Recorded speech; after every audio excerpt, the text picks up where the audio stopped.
Indo British advanced pain clinic నొప్పి మాయం surgery దూరం ఫర్ అపాయింట్మెంట్స్ 9155515563.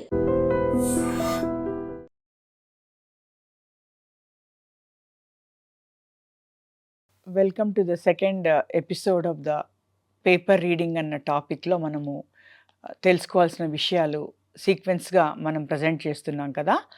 నేను మొన్న లాస్ట్ ఎపిసోడ్లో అసలు పేపర్ రీడింగ్ అనేది ఎందుకు మనకి సెల్ఫ్గా ఇన్వాల్వ్ అయి చేయాలి, మనము ఊరికనే ఛానల్స్ వీడియోసు లేదంటే పీడిఎఫ్లు చూసి వినేసేసి మర్చిపోయే అవకాశం ఉంటుంది కాబట్టి ఎలా ఇన్వాల్వ్ అవ్వాలని, మన ఇన్వాల్వ్మెంట్తో చేస్తే ఇఫెక్టివ్గా ఎలా ఉంటుందని నేను ఫస్ట్ ఎపిసోడ్లో ఒక బేసిక్ ఇంట్రోగా ఇచ్చాను. సో ఇప్పుడు మనము యాక్చువల్గా పేపర్ రీడింగ్ అనేది ఎలా చేయాలి, పేపర్ చదువుతున్నప్పుడు మనం ఎటువంటి విషయాలపై ఫోకస్ చేసి మనం వాటిని ఎడిట్ చేసి నోట్స్ రాసుకోవాలన్నది తెలుసుకునే ముందు నేను ఈరోజు మీకు ఇంకొక ముఖ్యమైన లింక్ అంటే మన మటీరియల్లో మన స్టడీకి ఒక ఇంపార్టెంట్ బేసిక్ ఫౌండేషన్ బుక్ గురించి ఒక ఓవర్వ్యూ లాగా చెప్పబోతున్నాను. ఇదేంటంటే ఇండియా అన్నమాట. ఆ బుక్ పేరే ఇండియా. ఇది ఎవ్రీ ఇయర్ రిలీజ్ అవుతుంది by the government of India. ఇది ministry of publication, information and broadcasting wing నుంచి మనకి ఎవ్రీ ఇయర్ కూడా ఇది రిలీజ్ చేస్తారనమాట. సో మనము ఇండియా 24 అన్నది మనము ఒక్కసారి ఈ ఇయర్కి మన ముందున్న బుక్గా తీసుకుంటే, ఎందుకంటే ఈ బుక్ సామాన్యంగా మే నుంచి జూలై మధ్యలో విడుదలవుతుంటుంది. సో 25 వచ్చే లోపల ఈ 24ని మీరు ఒక్కసారి మీ బేస్, మీ ఫండమెంటల్ బుక్గా పెట్టుకున్నా కూడా స్టార్టింగ్కి చాలా యూస్ఫుల్ ఉంటుంది. సో ఈ బుక్ని మనం ఎలా కంటే కూడా అసలు ఎందుకు మనం దీన్ని బేస్ చేసుకోవాలనేది ఒక్కసారి నేను మీకు చాలా బ్రీఫ్గా ఓవర్వ్యూ ఇస్తాను. ఇప్పుడు ఈ బుక్లో మనకేంటంటే ఎసెన్స్, ఇది మనకి మొత్తం కంట్రీ గురించి, అంటే జియోగ్రాఫికల్గా కానివ్వండి, మన స్టేట్స్, ఇంకా ఇంట్రెస్టింగ్ ఏంటంటే ఇండియా అన్నా కూడా ఈ టైటిల్లో లాస్ట్లో ఈచ్ స్టేట్ గురించి కూడా బ్రీఫ్గా ఓవర్వ్యూ ఇస్తారన్నమాట. సో మన కంట్రీలో మన కాన్స్టిట్యూషన్ అయితేనేమి, మన జరుగుతున్న యాక్టివిటీస్ అయితేనేమి, మనకి ఎన్ని డిపార్ట్మెంట్స్ ఉన్నాయి, ఆ డిపార్ట్మెంట్స్లో ఏ ఏ కార్యక్రమాలు అవుతాయి, అసలు డిపార్ట్మెంట్ స్ట్రక్చర్ ఏంటి, మన వెల్ఫేర్ ప్రోగ్రామ్స్ ఎలా ఉంటాయి, మన బడ్జెటింగ్ ఏంటి, మన జ్యుడిషియరీ ఏంటి, అవన్నీ కూడా దీన్ని బేస్ చేసుకుంటే మీకు ఎవరికైనా కూడా ఫస్ట్ ఒకలాంటి ఓవర్వ్యూ వస్తుంది. ఎందుకంటే మనం పేపర్ చదువుతున్నప్పుడు చాలామందికి, ముఖ్యంగా ప్యూర్ సైన్స్ గ్రాడ్యుయేట్స్కి చాలా విషయాల్లో లింక్ అనేది పెద్ద అర్థం కాకపోవచ్చు, లేకపోతే ఇమ్మీడియట్గా కనెక్ట్ రాకపోవచ్చు. సో పేపర్ రీడింగ్ అనేది మనము నెక్స్ట్ ఇష్యూస్లో చేసినప్పుడు మీకు అది ఎంత సింపుల్ అండ్ స్పెసిఫిక్ అని తెలుస్తుంది. సో మీరు కొన్ని రోజుల పాటు పేపర్ రీడింగ్తో పాటు రాసుకునే నోట్స్కి ఆధారంగా ఈ ఇండియా బుక్ అనేది కనుక తీసుకుంటే మీకు చాలా అంటే చాలా యూస్ఫుల్ అవుతుంది. ఈ ఇండియా 24 అన్నా, 23 అయినా, 22 అయినా కూడా మనకి బేసిక్గా ఒక 80-90% ఇన్ఫర్మేషన్ ఆల్మోస్ట్ స్టాండర్డ్గా ఉంటుంది. రీసెంట్ అడిషన్స్ కానీ, రీసెంట్ ప్రోగ్రామ్స్, స్కీమ్స్, లేకపోతే ఎకనామిక్స్లో డేటా లాంటివి మారుతుంటాయి అన్నమాట. కాబట్టి మనం దీన్ని మరీ ఓల్డ్ అడిషన్ అని ఏమీ కూడా ఫీల్ అవ్వక్కర్లేదు. ఇది ఎక్కడైనా కూడా మనకి కామన్గా దొరికే పబ్లికేషనే, a very important document by the government of India.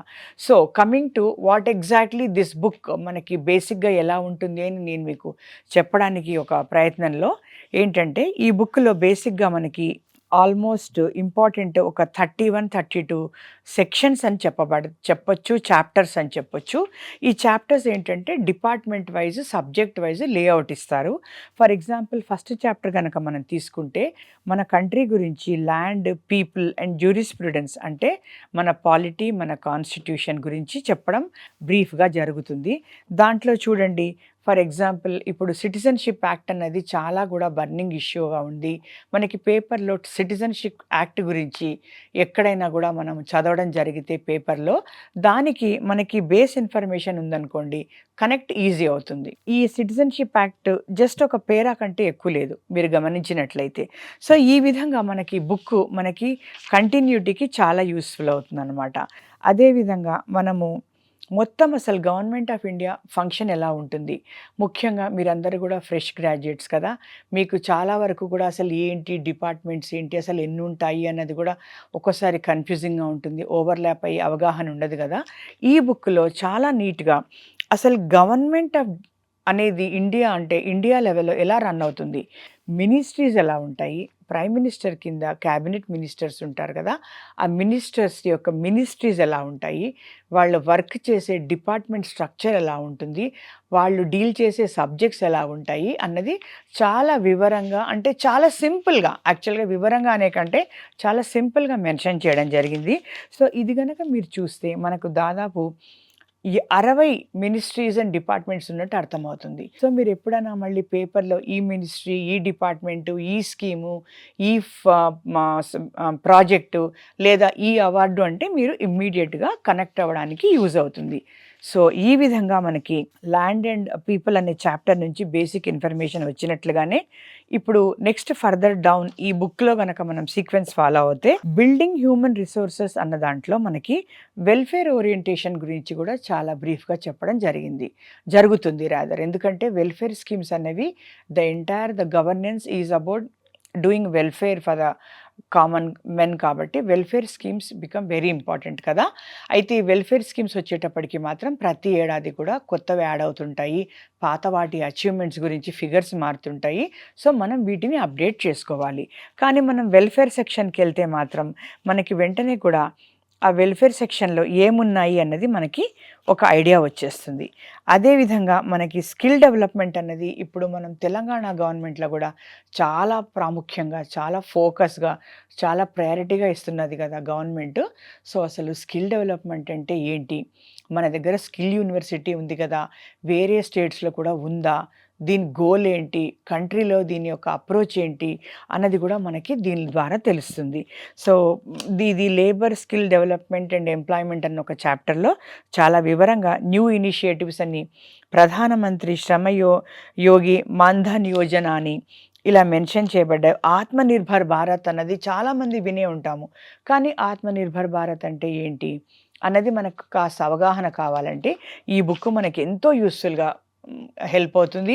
ఈ ఆత్మనిర్భర్ భారత్ గురించి ఉదాహరణకి హార్డ్‌లీ 20 లైన్స్ కూడా లేవు దీనిలో. సో, చాలా సింపుల్‌గా, చాలా స్పెసిఫిక్‌గా మనకి ఎగ్జామ్ పాయింట్ ఆఫ్ వ్యూలోనే కాకుండా ఎక్కడైనా కూడా మనం ఒక ఇంటరాక్షన్ చేయాలంటే, కమ్యూనికేట్ చేయాలంటే ఏదన్నా ఒక సోషల్ ఎన్విరాన్మెంట్‌లో అనుకోండి, లేకపోతే ఇంటర్వ్యూస్‌లో అనుకోండి, లేకపోతే గ్రూప్ డిస్కషన్‌లో అనుకోండి, ఈవెన్ క్యాట్, మ్యాట్ లాంటి వాటిలల్లో ఎంబీఏ ఎగ్జామ్స్ తర్వాత గ్రూప్ డిస్కషన్స్ కూడా పెడతారు గదా! మనం కాస్త అవగాహనతో మాట్లాడాలి అంటే ఈ బుక్ మనకి ఒక బేసిక్‌గా చాలా యూజ్‌ఫుల్ అవుతుంది. సో, దీనిలో ఫర్దర్ డౌన్ వీళ్ళు ల్యాండ్ పీపులే కాకుండా ఎకానమీ ఉంటుంది. బిల్డింగ్ హ్యూమన్ రిసోర్సెస్ గురించి మాట్లాడుతుంది. Farmers and food grains agriculture గురించి మొత్తం డీటెయిల్స్ ఇవ్వబడ్డాయి.